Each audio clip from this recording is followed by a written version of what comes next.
Hello everyone! Rochelle is here! Marami pong nagtatanong kung paano labhan ang crochet.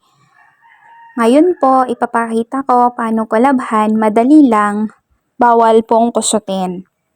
Una, hugasan ko muna ng tubig para matanggal yung dumi.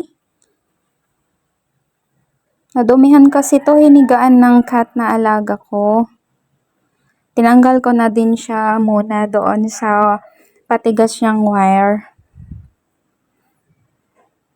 Panlawan lang muna.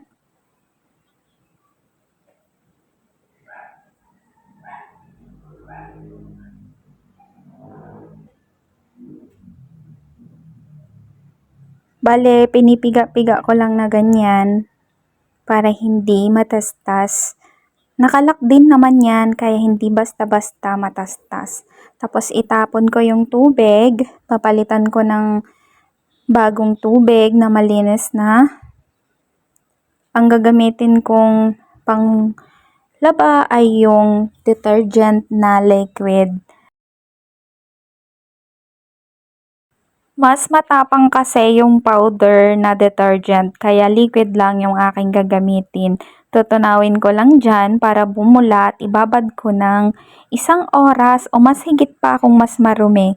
Huwag naman 1 araw at babaho. Yun lang, bababad ko na siya. Kapag nababad na, babanlawan ko na ng malinis na tubig hanggang matanggal yung kanyang bula. Eto na, nung nabanlawan ko na, hayaan ko lang siyang matuyo.